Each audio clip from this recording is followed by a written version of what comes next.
Well, hello and welcome to episode 86 of the Payers and Players podcast. My name is Robert. I'm here with Scott. We've got an awesome guest, but before we get to that guest, if you would take a second to go follow us on Twitter. You can search at Payers Players. Once you follow, if you feel so inclined, we'd love you to also subscribe. It helps us to bring all this awesome content each week or each month, kind of however often that we bring it. So, Scott, do you want to introduce our guest today? Yeah, I'm super excited to have our guest today. Met him a few years ago at Western and Southern and have really been wanting to have him on the podcast for a while, and we're finally going to make it happen. Guest is Harry Jadun, the head coach at Michigan State University. Harry was a walk-on at Michigan State, and after that, he became an All-American at Michigan State. Now he's the head coach. So not many players have that kind of trajectory, and I think he's got Michigan State going in the right direction. They're probably as good as they've ever been, and we're really excited to have Harry on to talk about his journey and the Michigan State program. Yeah, welcome. Absolutely, guys. Thanks for having me. And I'd say my journey is not a testament to me, but probably a testament to my predecessor, Gene Orlando, for putting up with me each day and dragging me each and every day in order to be the player that I became by the end of my career. So yeah, it was a fun journey, and obviously this place is a very special place to me. Well, and speaking of journey, before we get into it, want to make everyone out there aware of a great documentary called Jadun's Journey. And if you want to check that out, that's a really good story on Harry's life and how he got to Michigan State and some of the struggles he had to deal with as a young player and how he overcame them and became the player and coach that he is today. So highly recommend that. I know, Robert, you watched it last night. What did you think? Yeah, I'm happy you asked. Harry, Scott had been pushing me for a while to watch it, and it was one of those, like, every time he'd send it, I'd be in the car and I'd just forget. Mm-hmm. So finally last night, we're talking, he says, hey, go watch it. So I show it with my son, Everett. You met Everett at the ITA, and my wife, Sarah. And all I'll say is people better get their Kleenex ready, because it's a good one. I can't remember.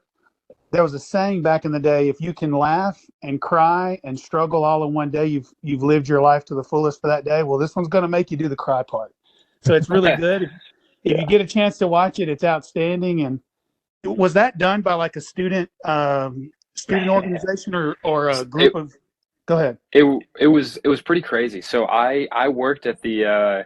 This was when I was in college. I was not going to be a college tennis coach. You could not even convince me. After my 4 years of playing, I was going to be done. So I actually worked at the radio station at Michigan State, the student radio station. And one of the guys there who did a lot of video for the radio station was applying for jobs, and he had found that you got to have work, you got to have a portfolio. And so he kind of just asked around, and he heard a little bit about my story with my mom. To make the listeners familiar, she was diagnosed with early onset Alzheimer's when I was in high school, and it progressed, and she actually passed away my senior year of college. And so he heard that story, and he said, hey, would you like to do something? And obviously, I thought it would be great. And so it was just a student who was dang good, and he's gone on obviously to do some great things. So I definitely owe a lot to them. So yeah. Yeah, and that's you can find that on YouTube, and we will put a link to it in the show notes, and we'll put it on Twitter when we release the podcast. Yeah, and no spoiler. This isn't a spoiler what I'm going to say, but one of my favorite parts of it is as you see the players in there talk about it, and they describe that final match as like the best experience in their life in tennis, and you start to realize. I think there's a lot of folks out there that if players aren't playing in the U.S. Open, then it's like, we only care about like the top 5 players in the world. But to have an experience like that, you start realizing how much tennis affects players across all levels. So I highly recommend it. It's totally free on YouTube. Go check it out. Yeah, for sure. So, with that, if for the people that have not seen it, can you give us a little bit of your background and how you got to Michigan State?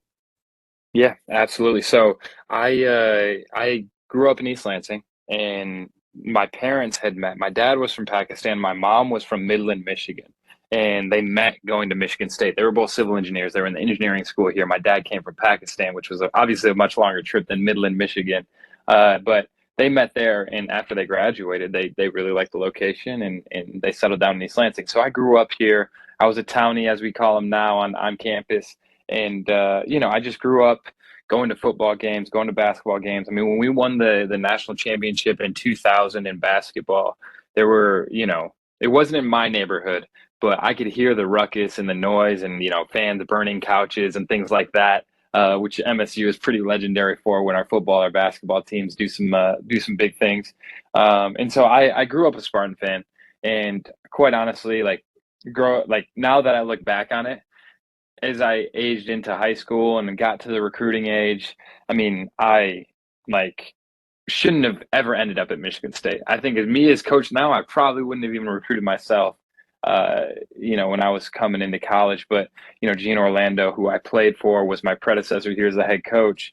He put a premium on taking local kids who had a bit of the chip on their shoulder and who really worked hard. And that's what it was. I mean, when I enrolled at Michigan State, I'm going to digress. I'm going to backtrack a little bit here. But when I enrolled Michigan State, I was really supposed to be just kind of a glue guy, work hard every day, get good grades, keep the team GPA up a little bit.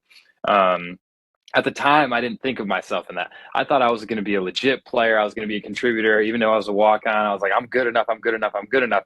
And one of the reasons why is because, a few of the schools who were recruiting me were Michigan State, Western Michigan, obviously being local.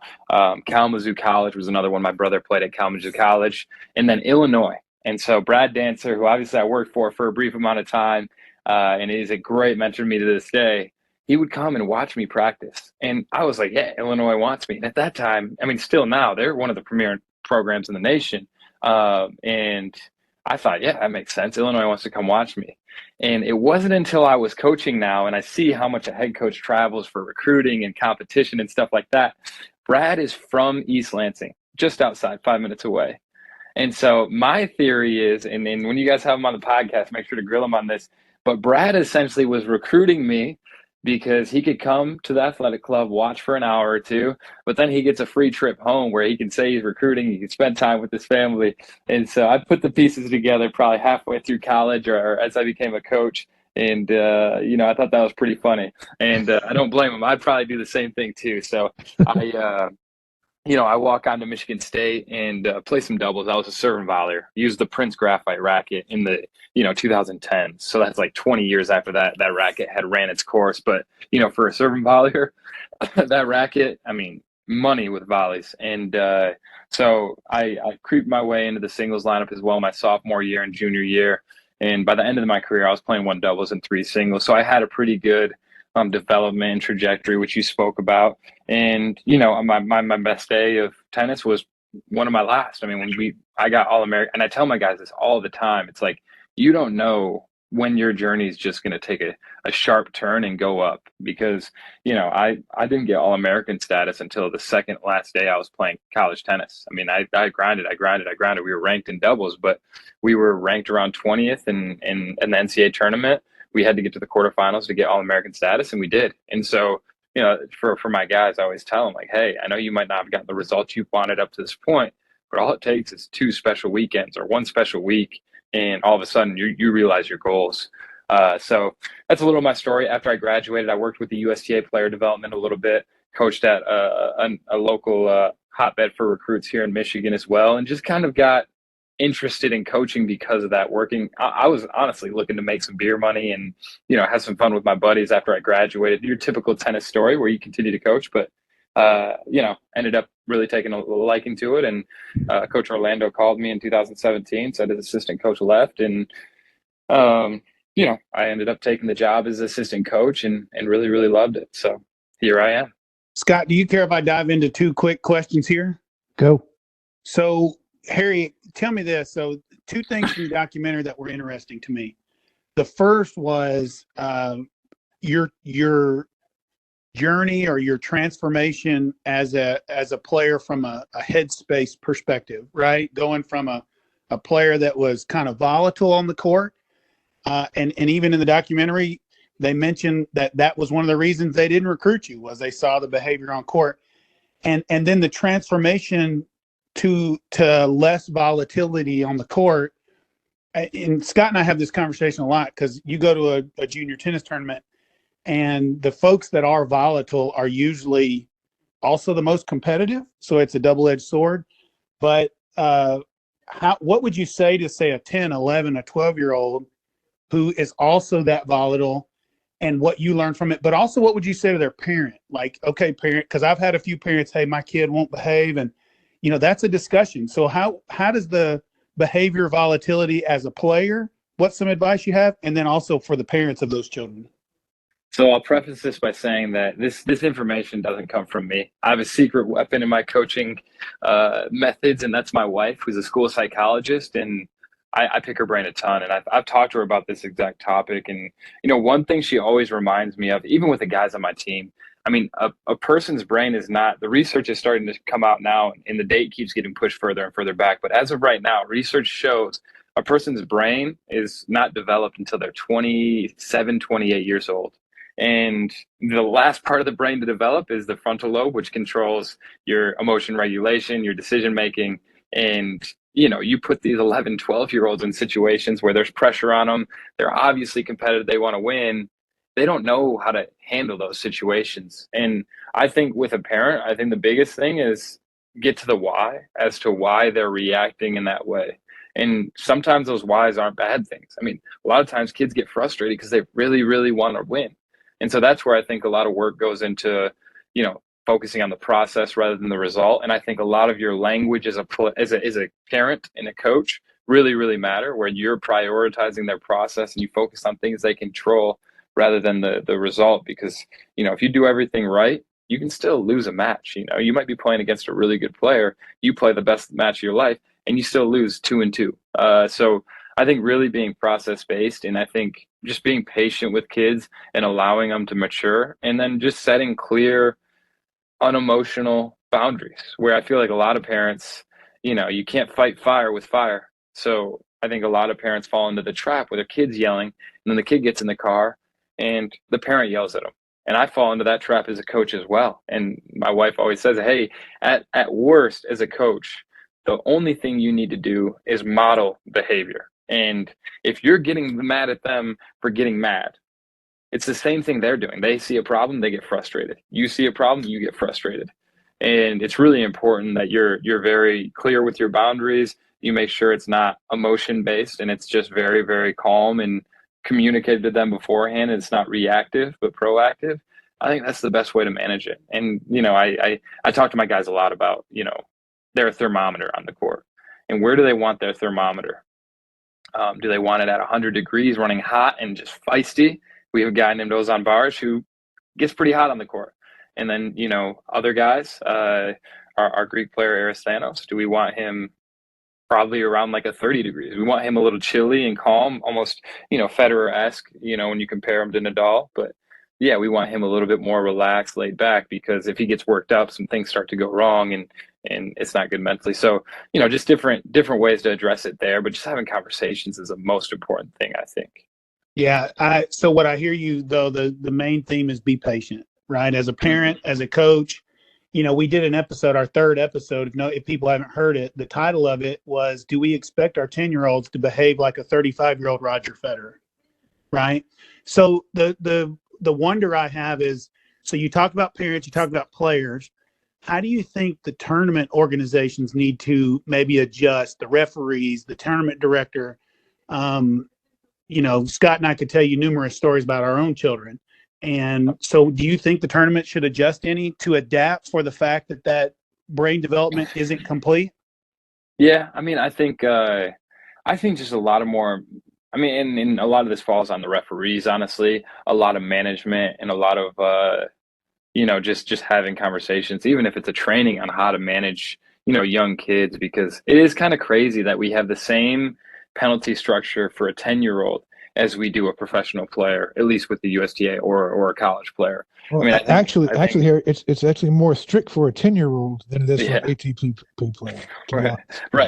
Right. And I think that's kind of crazy. But I think just the soft skills of managing those situations, and we've had some refs that have done a really good job in the past year or so of, managing, because college tennis, if you're calling everything that should be a point penalty in college tennis, I don't think anybody on the court in a dual match, a rivalry dual match, I don't think anybody on the court is finishing the match because there's a lot of things going on and maybe the refs don't hear it, but you kind of have to manage it, and I think the refs that are really good are the ones that are able to, communicate what the boundaries are and be fair on both sides and make sure that they're being, professional and not reacting to what the players are doing.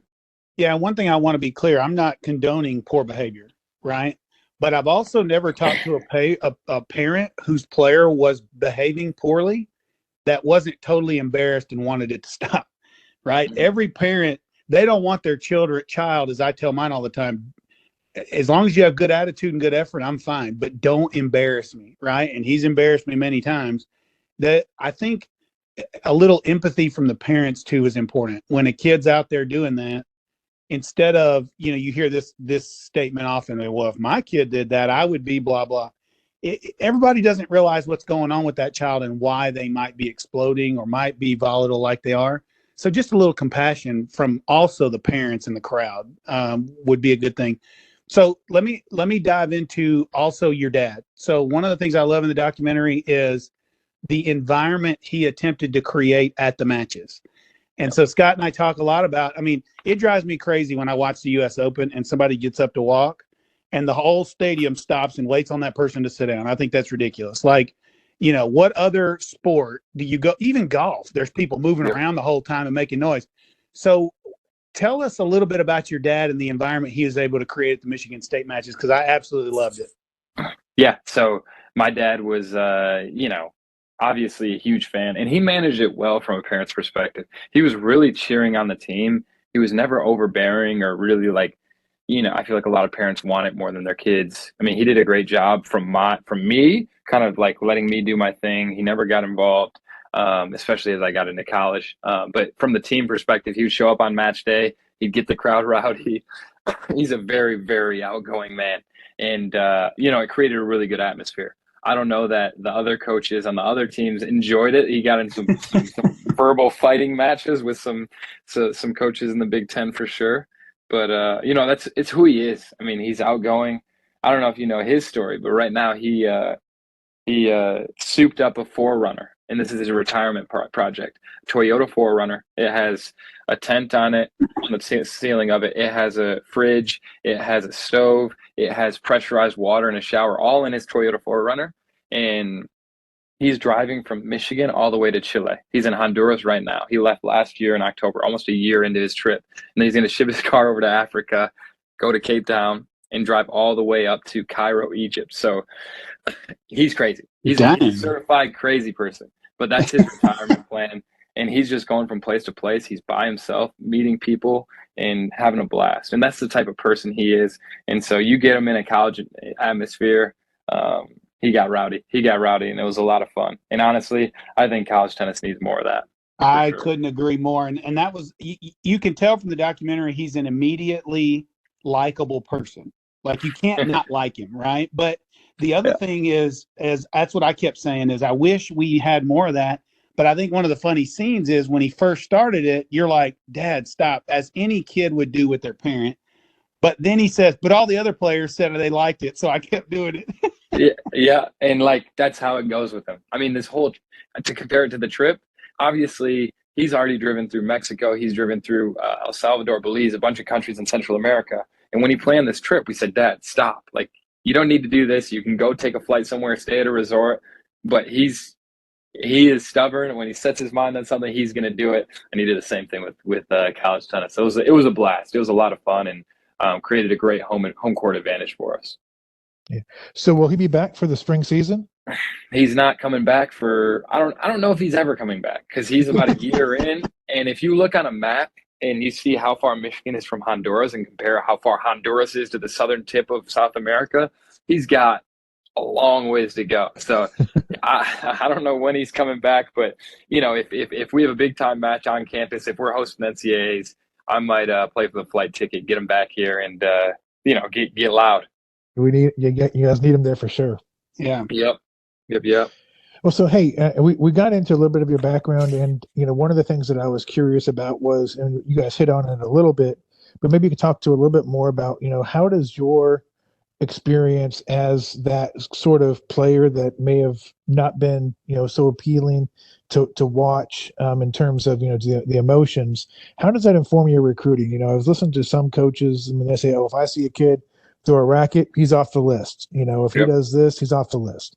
Yep. If that's your standard, then Federer is off your list. I've seen Federer do the same thing. So what do you see, in terms of, how do you see those kind of kids as a potential recruit? Yeah, I mean, I think the biggest thing, and I talked about it earlier, is like you got to figure out the why. I mean, is he throwing his racket because he's given up and he's done with tennis? Which a lot of kids, that's why they act that way on the court. Or is he throwing Right. the racket because he wants to execute on a short ball, short forehand, and he misses it 3 times in a row, and he's completely frustrated and doesn't know what to do. So I think, for me, being one of those guys, I always am willing to take a look. No, we aren't like you asked me, are we crossing you off our list because you're passionate about tennis? We're not going to do that. And quite frankly, we're not in a position to do that. So, maybe some other programs who are a little more established, I'd say we're kind of on the upswing, but they could probably do that because they probably have 3 or 4 players on their list that they can kind of go down and check. But we're gonna do our homework. We're gonna make sure it's happening for the right reasons, if that makes sense. And then when they get on campus, we obviously have a great sports psychologist department here at Michigan State, and we're going to do everything in our power. I mean, that's one thing that I tell every single player I talk to in recruiting is like, I can't fail.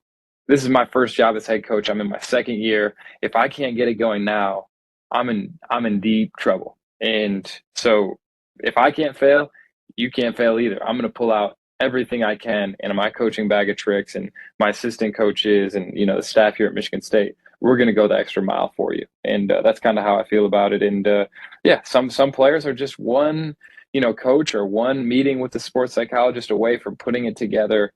And I know that's how I was. And credit to a guy named Matt Roberts, who's coaching at Mississippi State. I threw my racket, and maybe my first practice or second practice at Michigan State, he looked at me dead in the eye and said, "You do that again, you will never play for us." And that's what I needed to see and hear, and that worked for me. So I think that giving those guys a chance, and if you manage them the right way and handle it, they can really be an asset to you.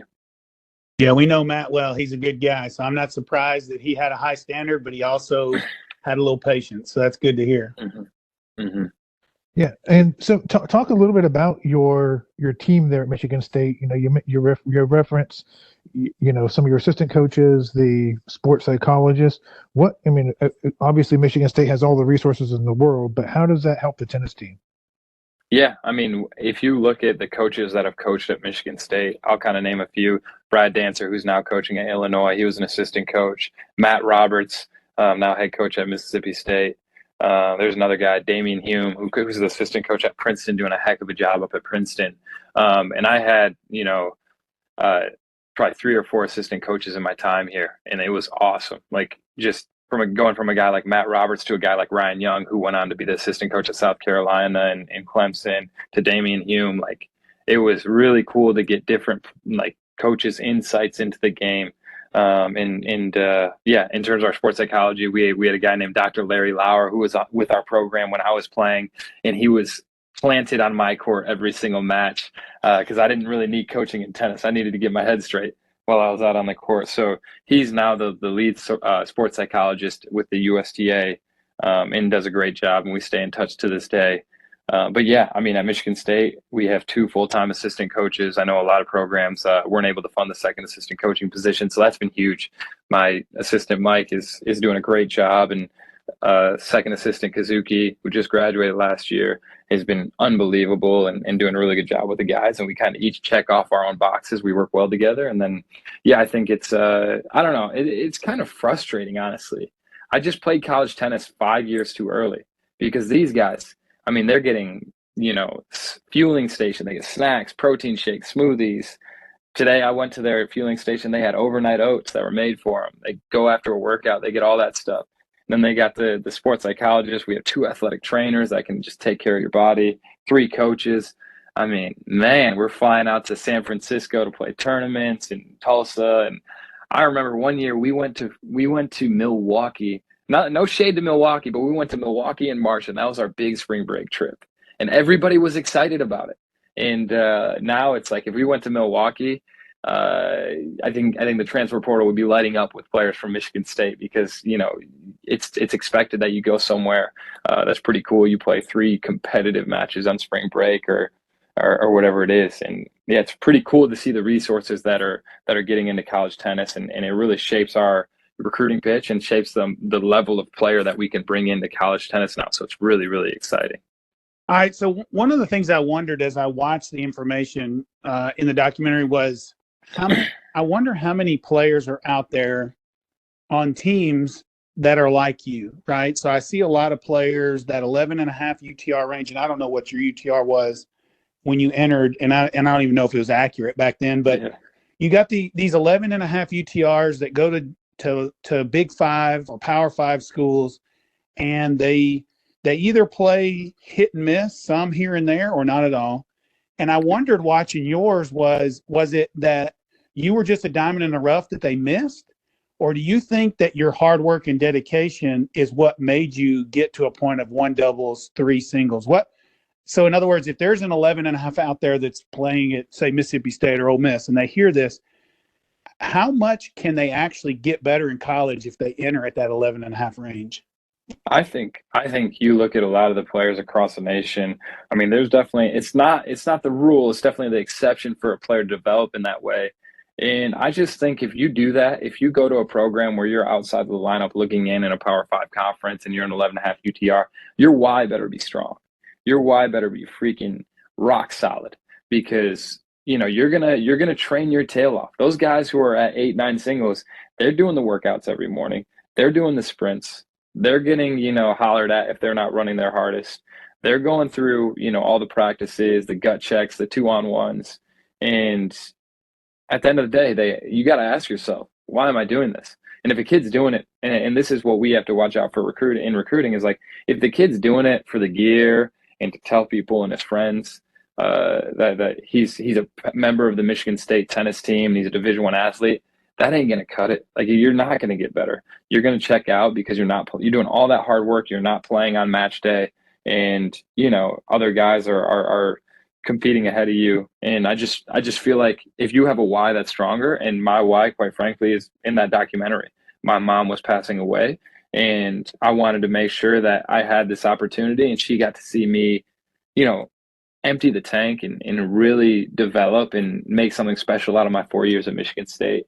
Um, and that's what kept me going. And I think that that's a question that's so hard to really analyze in the recruiting process because you really got to get to know a guy and get to know why they're doing it in order to see if, hey, are they going to stick it out their freshman year when they're playing 8 singles and they get to play against the second matches of double headers every once in a while, and they're traveling and on match day they're not getting the reps that everybody else is getting.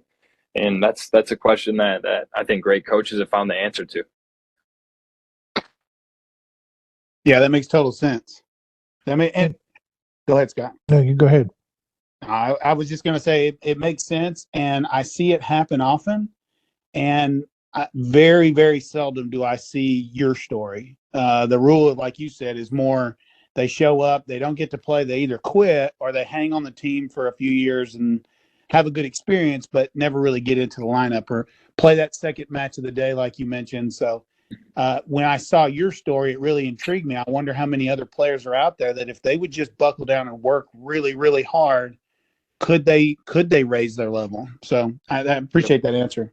And I also think, to add on to that, by no means was it hard work and dedication. I mean, it's a combination of a lot of factors, but I also think, the coaching, and I had great coaches.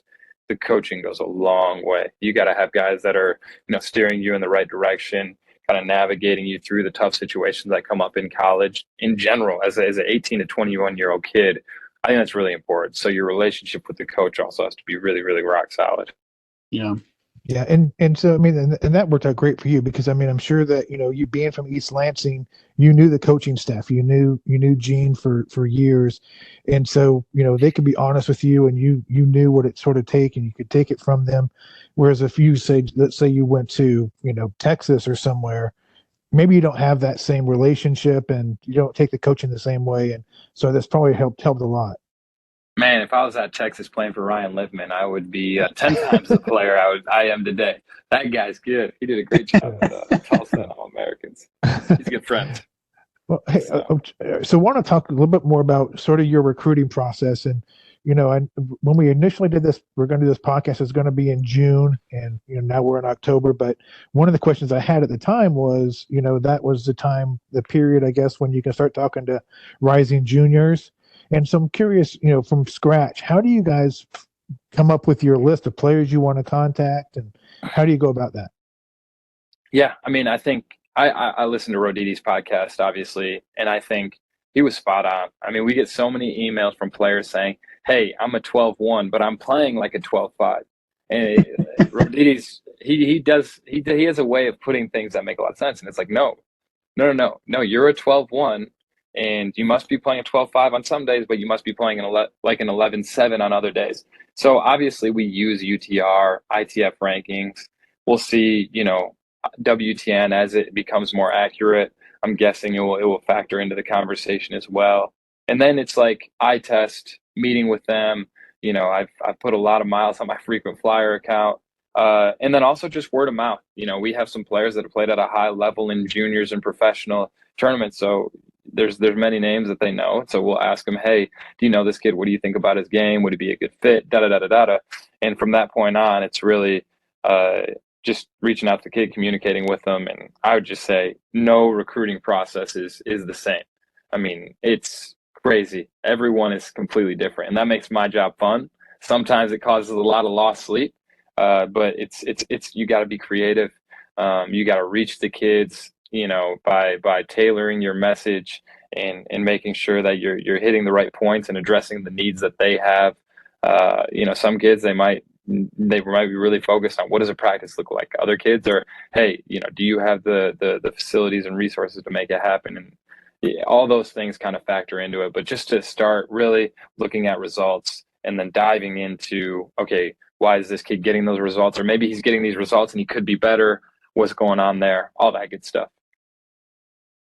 Yeah, that makes sense. And when you think about the recruiting, it also, if it's a 14 UTR, the approach is probably a little different than if they're an 11.5, right? So yep. The 14s are probably being pursued, and the 11.5s are having to do the pursuing, and that's just the nature of the beast, right? But when you talk about the scholarship money, can you kind of talk about how many scholarships you get and how you strategically use that? And you may not want to say too much, but I'm curious on how that works. No, I'll break it down. I mean, every the NCAA limit on scholarships for college tennis is 4.5, and we have a full allotment of 4.5. And so tennis is a sport where it's not like basketball. Basketball it's a head count sport, is what they call it. So you either get a full scholarship or you don't. So our 4.5 scholarships is a full 4.5 scholarships, but we can break it up in any way, shape, or form. If somebody's a stud and we want to bring them in, we can offer them 1.0 scholarship, a full scholarship. We could also offer them 25%, 0.25. And so you got to be, smart about how you're managing your 4.5. But also, I think there are a lot of factors in college athletics now that are helping. A full scholarship now, I'll just speak in general terms here, it covers your room and board, it covers your tuition and fees. So that's what you would think of as a full scholarship. But now with legislation and the NCAA kind of being sued and there's actually a $4,000 or $5,000 depending where you're living. It's called cost of attendance, and that's to cover flights or clothing or gas or food, whatever it is that comes up. So if somebody's getting a full scholarship, they're getting over their tuition in room and board. And then another legislation was Alston money, and now schools have the option, if they have the funding, that everybody who's on a scholarship, or they can set it up as they please, can get Alston money, which is another $6,000 on top of the full scholarship and $4,000. So there's wiggle room with how you can manage it. I find that to be one of the most fun parts of the job. I like being creative and crunching numbers and explaining, why it makes sense for a kid to come to Michigan State, and maybe they're paying more than if they go to a different school. But that investment that you're investing in your education, you're investing that in your tennis game. We're going to have, hopefully, ideally, better practices. We're going to have better facilities. We're going to, hopefully have better, results and training and all that good stuff. So explaining to players that as well is really, really important. Yeah. So tell me this: how much does it? Because you think about it, if every player gets 50%, that's 9 players at 50%. So, Yep. And obviously, if a player's a 13.7 UTR from Italy, they're not going to probably come for 50%. So they're going to need a little bigger allotment.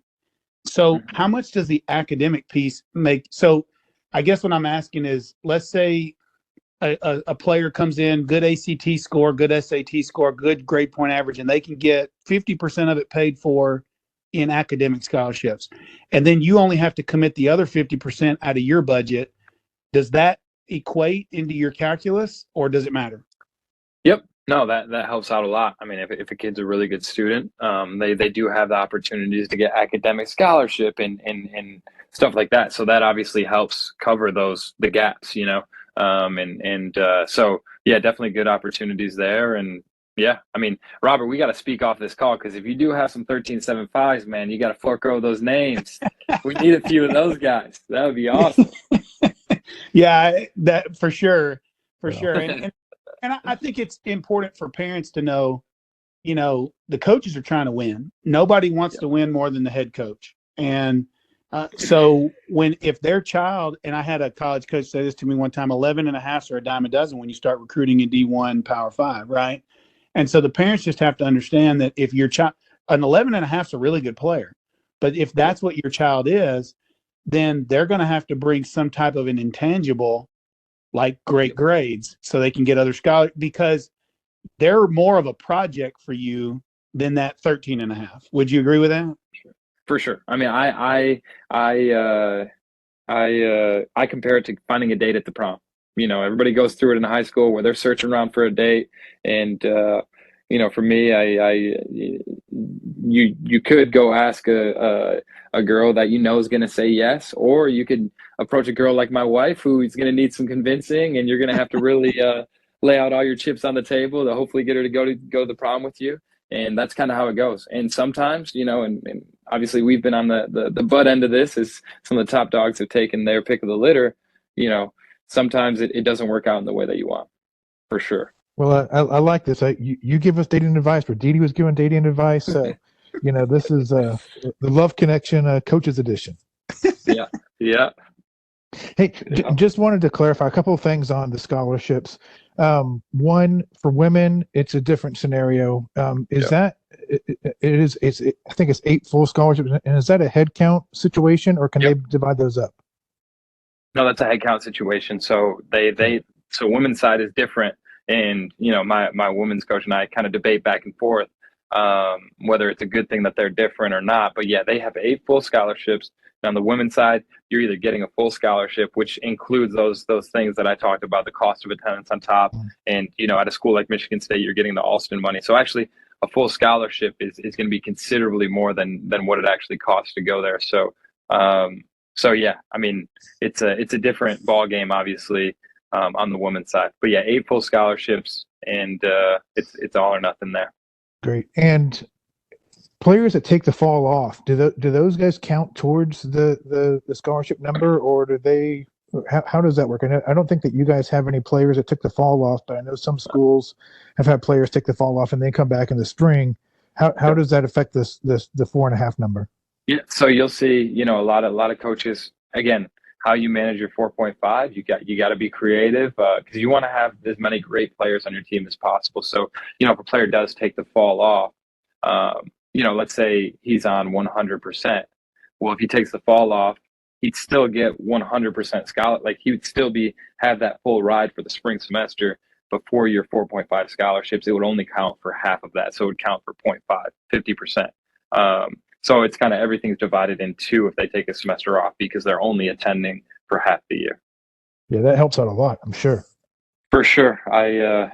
We didn't have any situations like that, but you can definitely see a lot of coaches in college getting creative with that and using it to their advantage. and the players' advantages as well, because the players can go play pro tournaments. They don't have to be on campus taking classes. And I'm really interested to see, does that trend still happen? Because next year, individual championships, NCAAs, is going to be in the fall. So does it make sense for a kid to take off the fall if he's not going to be able to play the individual championships, and he's going to miss all those opportunities for ranked wins and this and that to get the ATP wildcards in the spring, because it's year-end rankings that count for that accelerator program. So the fall is really big in that. Yeah, that's true. And, like you say, then the wild card associated with the winning the NCAAs for the American players. So there's a lot more incentive for, the Ozons than maybe there are for the Draxels kind of thing. Yep, for sure. And then for the transfer portal, you guys probably no program this year has done better than you guys did. You got Ronnie Homan and Sebastian Collard. I think they're probably the two highest rated players in the portal. Talk a little bit about how that process worked and why you guys are so successful.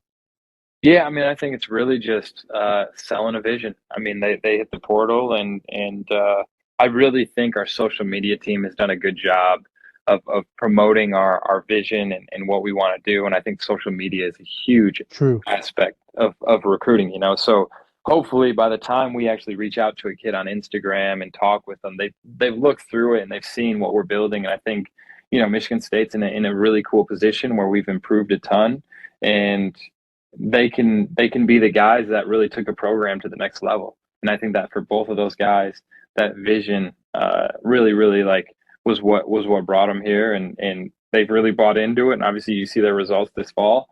They're proven, I honestly, I felt like a used car salesman for the last year, because I was selling kids on a vision and I didn't have anything behind it. And now we're starting to put some things on paper with the results we're having, and hopefully we'll have this spring that we can actually point to something and say, hey, this is what we've got, tangible results, and this is what's going to happen, your development, tangible development to point to recruits and players so that, they want to jump on board.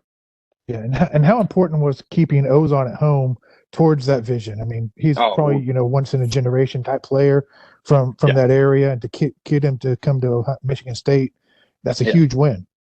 Yeah, there's a Ozon, you say once in a generation. About 25 years earlier, there's another once in a generation player that came through East Lansing, played at East Lansing High School, never won a state championship while I did at East Lansing High School. So that's what I hold over him every time I see him.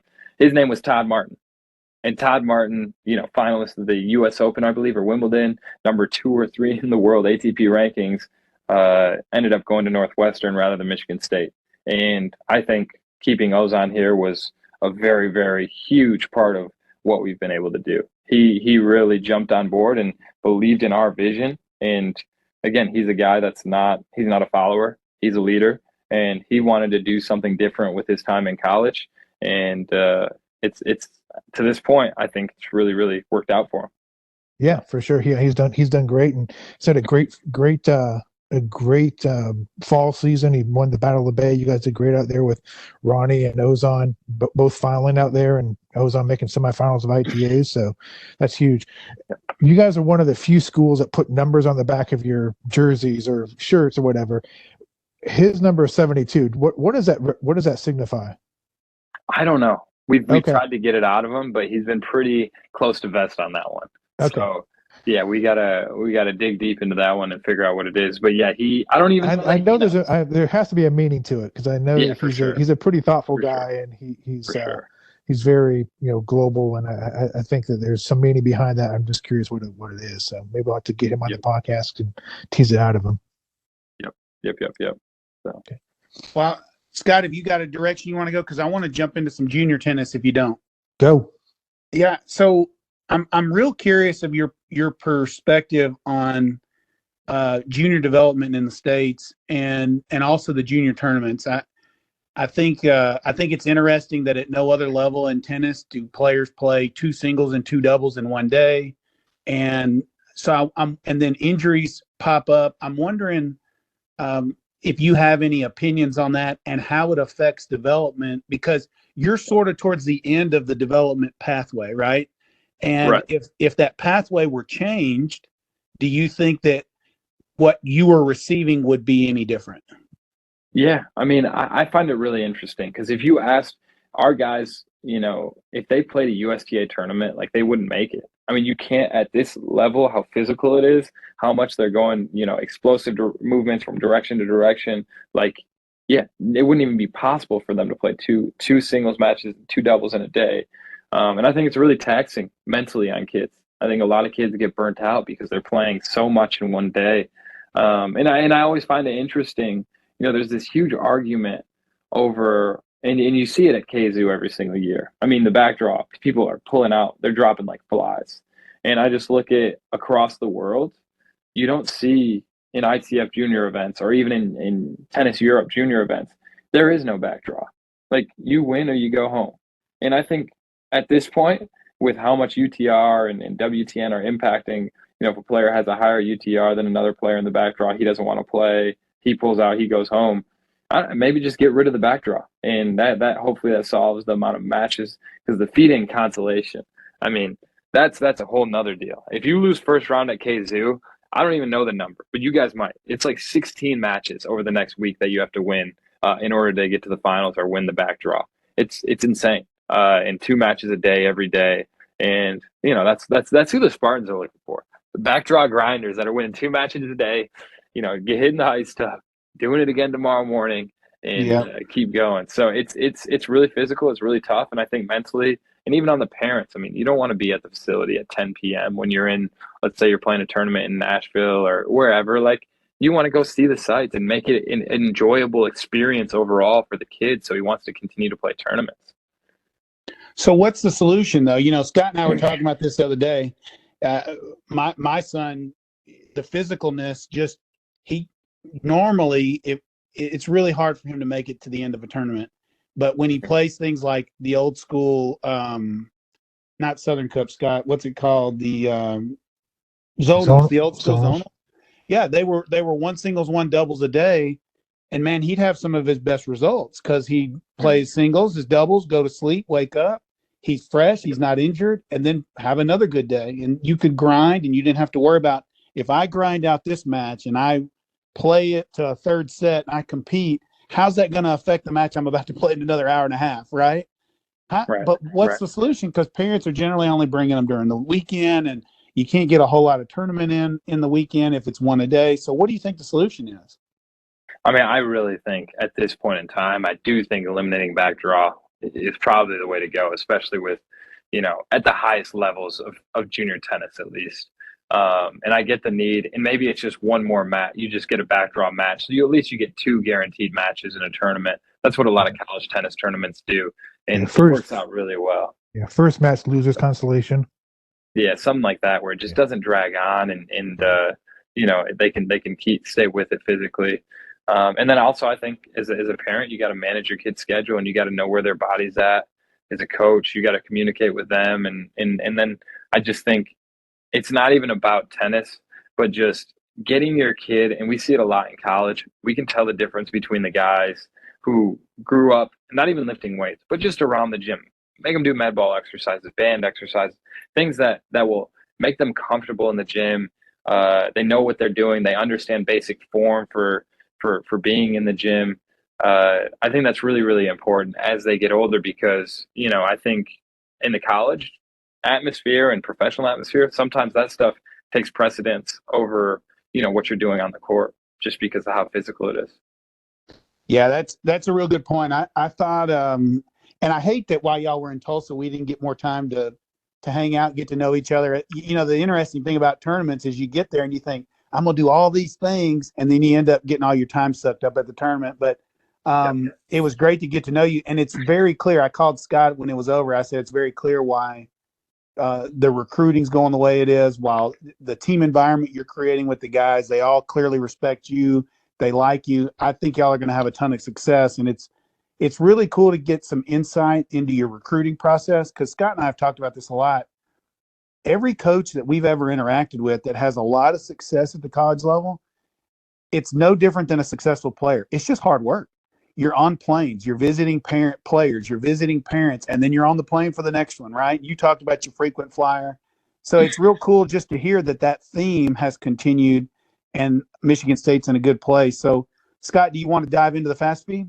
Sure, and I'll just mention, one of the things I talked to a couple of parents that their children had played some of the slams this year, and they said Harry's here, Harry's at Wimbledon, Harry's at the U.S. Open and French Open, so it's like everyone knows you're there, and so Yeah. your presence is known, and I think that's a good thing because, like I say, I think it's great to have a program that's really, it's turning the corner. It's been very. If you look at your roster, maybe a couple of years ago, a lot of Midwest kids, which is great, but now you're getting the Thanoses and some of the more higher level elite U.S. players, and it's good to have programs upsetting the balance and making Ohio State nervous. I don't know. I don't know about that yet, but no, I mean, I do I gotta give a shout out to a guy that's really helped me. He was in a situation very similar to me, and I feel like we're a year or two behind them, but Clancy Shields at Arizona, when I was weighing the decision between staying at Illinois or coming to Michigan State as the head coach, he really walked me through, hey, it's a great opportunity at Michigan State, but buckle up because you're going to find a lot of speed bumps. The rich get richer in college tennis in terms of the momentum that they already have. So you're really going to have to manufacture that and put the sweat equity in. I just look at a program like theirs, and they've done a heck of a job, like crazy good job in the short amount of time that he's been there. So just trying to follow the lead of some guys that have done it before, and then also do it our own way. Got to be creative and make your mark, because that's another thing in recruiting is you got to stick out. I mean, everybody's at this point, if you're in the Power 5 conference, everybody's offering full scholarships and facilities and resources. So why is your school different? So right. Yeah. Great. All right, so let's get into our fast feed. Robert's got to go here in a few minutes, and so we want to keep this thing quick. But if you could maybe give us some quick answers to some questions here, and we'll just go that way. First question is, if you could change anything in college tennis, what would it be? Cheering. I think fans should be able to talk during the point, get after it. Let's make it like a basketball game. Love it. Love that answer. All right. So if you invite 4 tennis coaches to dinner, who would they be? But here's the thing is that the ending has to result in a fight. Oh, man. Oh, that's a good question. If I'm inviting coaches to dinner, who would it be? It has to be college coaches. Yeah, and the ending has to result in a scuffle. Billy Pate. Goodness gracious. Scott Perlman from Florida. Volunteer assistant, the man.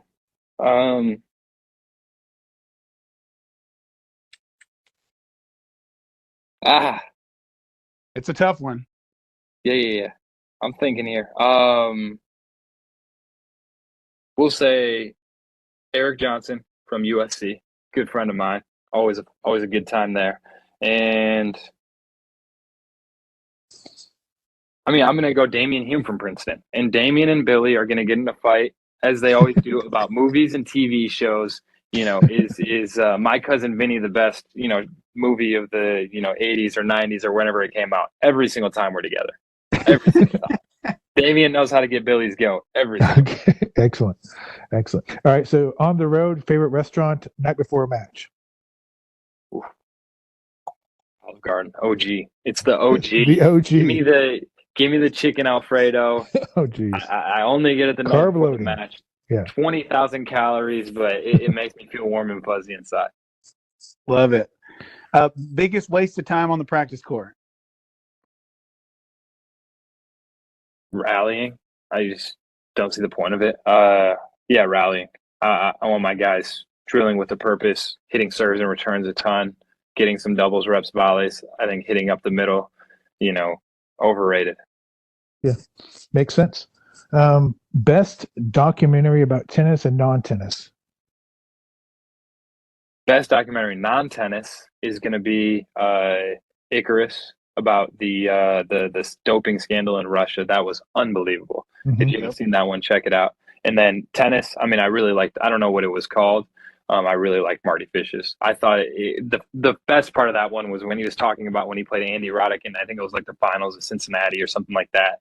And he was like, man, I can serve it wide here, but he knows that's my favorite serve, so I'll serve it C.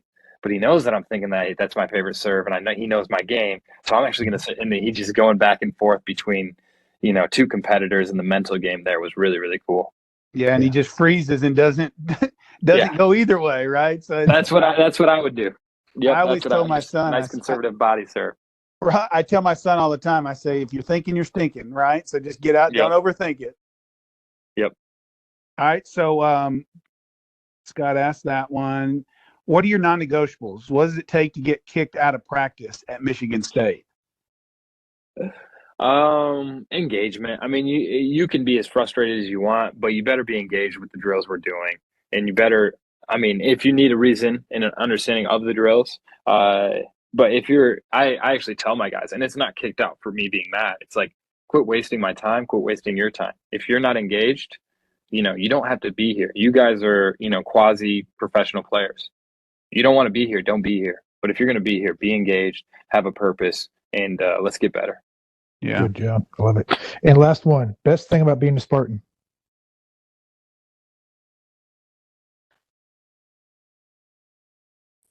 Melting Moments ice cream sandwiches at basketball and football games. It's MSU was known as the Michigan Agricultural College, and that's what we were. So, we're big into, there's a lot of cows and dairy in our programs with turf and farming are really, really good. We used to be named the Aggies, and we have a really, really good dairy store, and just their ice cream sandwiches are to die for. I get one.